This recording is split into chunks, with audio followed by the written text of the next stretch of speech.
হয় মোবাইল চুরি হয়ে গিয়েছিল, নয়তো হারিয়ে গিয়েছিল। এমনই উদ্ধার হওয়া 31টি মোবাইল প্রকৃত মালিকের হাতে ফিরিয়ে দিল বারাবণী থানার পুলিশ। বিভিন্ন সময় মোবাইল চুরি বা খোয়া যাওয়া নিয়ে থানায় অভিযোগ দায়ের হয়। অভিযোগের ভিত্তিতে তদন্তে নেমে বেশ কিছু মোবাইল উদ্ধার করে পুলিশ।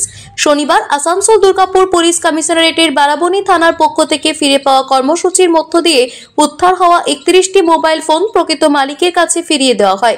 অনুষ্ঠানে উপস্থিত ছিলেন এসিপি সেন্ট্রাল ইপসিতা দত্ত, হীরাপুর বানপুরের সার্কেল ইন্সপেক্টর অশোক মহাপাত্র সিনহা, বারাবণী থানার ভারপ্রাপ্ত আধিকারিক দিব্যেন্দু মুখোপাধ্যায় সহ পুলিশের অন্যান্য উচ্চপদস্থ আধিকারিক এবং বারাবণী থানার পুলিশ কর্মীরা।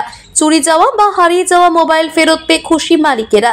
এ বিষয়ে বারাবণী থানার পুলিশকে ধন্যবাদ জানিয়েছেন তারা। মাধ্যমে পেলাম। আমার এক বিয়ে বাড়ি ছিল দাউরে, আমাদের 4 তারিখে রিসেপশন ছিল, রিসেপশনে আমি হারিয়ে ফেলেছিলাম। তারপরে এখানে এসে আমি 7 তারিখে এনার কাছে জিডি করি একটা, আর তারপরে এনারা বলেছিল যে যদি ফোনটা পাওয়া যায় তাহলে আপনাকে জানানো হবে। গত 3-4 দিন আগে ওনারা খবর দেন যে আপনার মোবাইলটা পাওয়া গেছে। আপনি আমাদের সাথে শনিবার দিন 11:30টা 12টার মধ্যে দেখা হবে। মার্চ 24। অসংখ্য ধন্যবাদ। মোবাইল শুধুমাত্র একটা মোবাইল না, ঠিক আছে, আমাদের অনেক ডকুমেন্টসও ছিল, ওগুলো এখনও অবশ্য নেই, কিন্তু ব্যাপার হচ্ছে ফোনটা তো আমার নামে। ওটা কোনো ক্রাইমের মধ্যে যদি ফোনটা জড়িয়ে যায় তাহলে সেক্ষেত্রে তীর আমাদের দিকে আসবে। বারাবণী থেকে সত্যেন মুখার্জির রিপোর্ট, টিভি নিউজ 10।